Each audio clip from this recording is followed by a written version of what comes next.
everyone, it's Glenda and welcome back to Creative Grandma's Kitchen. I want to welcome you into my home and into my kitchen, and today we have one of those comfort foods. We have chicken and dumplings. When I was growing up, my mom made chicken and dumplings and it just fed a really big family and we really enjoyed it. We enjoyed it so much we had beef and dumplings, ham and dumplings, and beans and dumplings. So you can use just about anything to make this recipe. So for the chicken, we add a little more ingredients and I'm gonna go over them with you here in a minute. But if you like chicken and dumplings, you're gonna love this recipe. So let's get started. So to begin this recipe, you're going to need 2 pounds of chicken. Now I prefer to use the boneless, skinless chickens because I like to take the easy way out and not debone chicken. So that's why I use the skinless boneless. 3/4 cups of celery, 1 cup of chopped onions, 1/4 cup of shredded carrots, and then I chop them. I buy them already shredded and then I don't have to peel them and slice them and cut them up. So this is just a great alternative to save time. 1 large 49.5 ounce can of chicken broth, salt and pepper to taste, 5 cups of water or the equivalent of 2 17-ounce bottles of water. So for our dumplings, you're going to need 5 cups of all-purpose flour, 1 cup of Crisco or vegetable shortening, 1 teaspoon of salt, and 1 cup of cold water. And you must make sure that water is cold. So let's go ahead and get our chicken and dumplings started. So now to start, I'm just going to add my 2 pounds of boneless, skinless chicken breast into my pot. Now make sure your pot is big enough. I'm going to add 3/4 cups of celery already chopped, 1 cup of onions, 1/4 cup of shredded carrots, and I like to add those just to give it a little bit of color. I'm going to add a little bit of salt, and then I'm going to add some pepper to taste. And you can always add more. Now, since all those ingredients are in there, I'm going to add 5 cups of water. Now, this is the tricky part. There's 2 different ways to make your chicken. And what I do is if I know I want to make this the next day, I put this in my crock pot and I cook this overnight. So when I get up in the morning, then all I have to do is make my pot pie.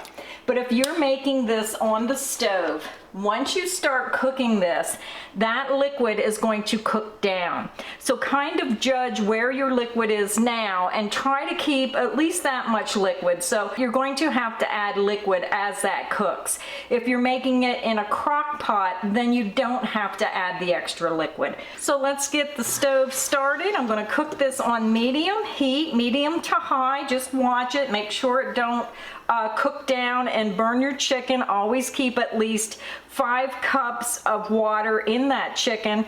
Cook it until it's done and it falls apart. So now my chicken is done, and yes, I cheated and used my crock pot. I put it in before I went to bed, and the bad thing about doing that is you're gonna smell this all night and then you're gonna get hungry all night long until you get your chicken and dumplings made. So anyhow, this is as far as you can go in a crock pot. You can cook your chicken, but to make your actual dumplings, you need your broth and that stock to come to a boil before you put the dumplings in, and that's very hard to do in a crock pot. So again, this is as far as you can go. So I'm going to take my chicken breast out, and then I'm just going to pull the chicken apart.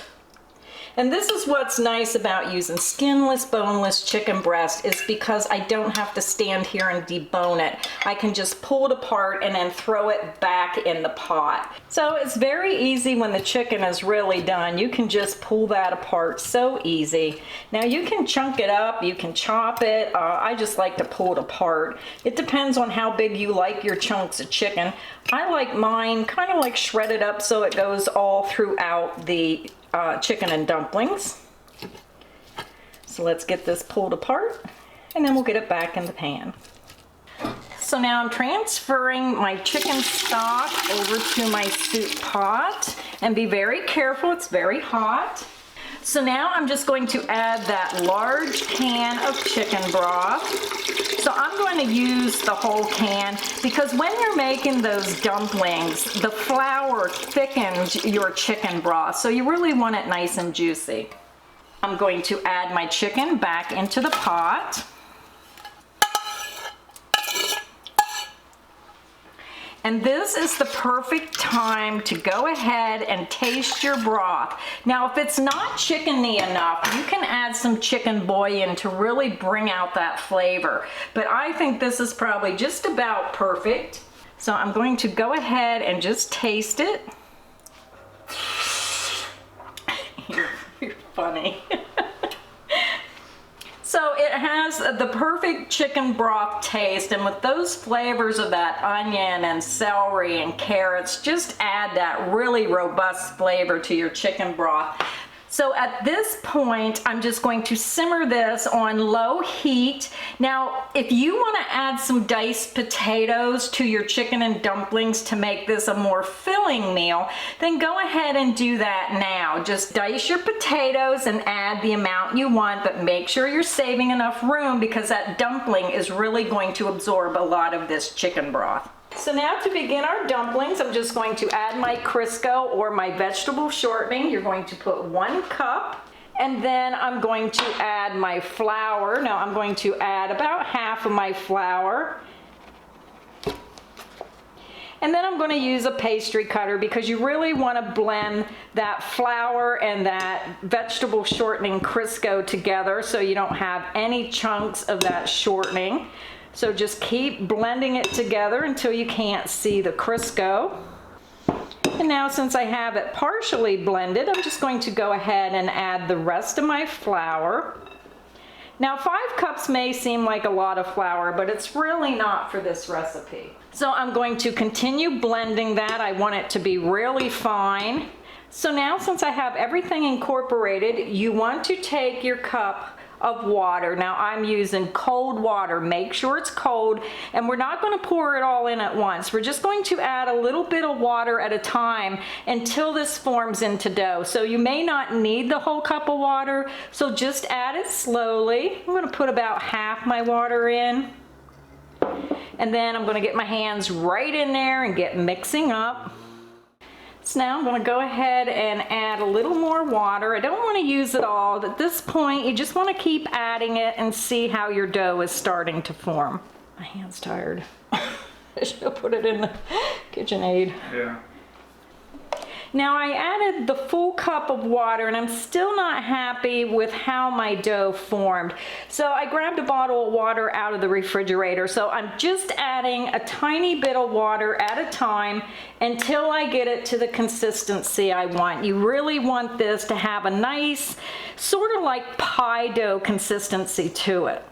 Now, the one thing I forgot was my salt. So I'm going to sprinkle it and then I'm going to mix this up again. You just want a little bit of salt in that. So I'm just going to try to mix it right in. And this is about the consistency that you want your dumpling dough to look like. So now when I do my dumplings, I have my bowl of dough, I have a dinner plate, and I'm just going to throw some flour on the dinner plate because I put all my dumplings on the plate until I'm ready to go put it in the pot. So now I'm just going to take some flour. I just take a bowl of flour and keep on the side so it's easy to reach in there to flour my tabletop.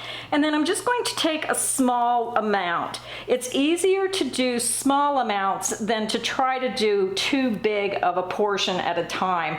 So probably about a baseball size. Just put it on the table, pat it down, and then I like to flip it and get flour on the other side. And if you've never used a marble rolling pin, these are really heavy, but I just love this thing. It is just wonderful. My mom bought it for me for Christmas, and it just, the weight of it helps roll your stuff out nicer. So you want to roll your dumplings out just like pie dough. Now the thinner the better for your dumpling. You don't want it real thick. Now that is too thick. You really want this as thin as you can get it without it falling apart and seeing through it. And the one thing is, I don't worry about the shape of my dumplings. If it's crooked and has a strange shape, I just let it go and I keep rolling. Trying to think of what steak that reminds me of. I cut a piece off so you could see how thin it is. It's almost paper thin. And this just makes a nice tender dumpling for your chicken and dumplings. If you make it too thick, then it might have more of like a doughy, not done taste to it. So then I just cut it into strips.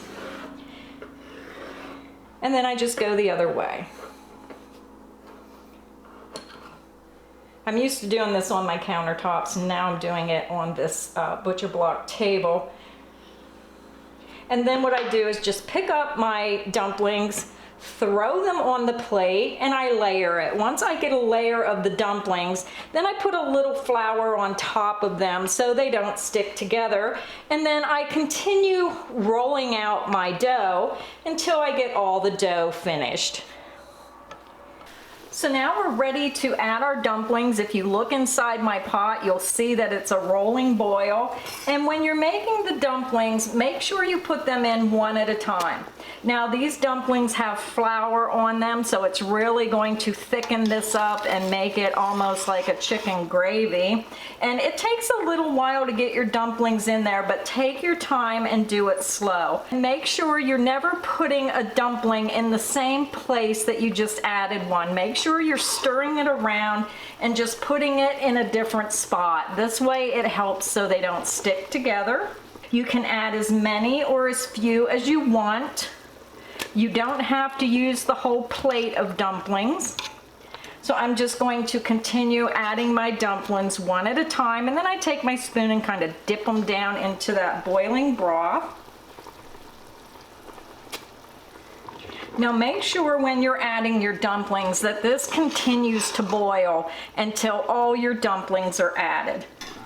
So stir it gently as you're adding your dumplings, and just wait a few seconds before you add the next one. And again, it will take you a little bit of time to get your dumplings in your pan. Now I didn't use all my pot pie. I used about 3/4 of it, so that's about how much I left over. Now you can put this between wax paper and freeze it if you're going to use it within the next few days.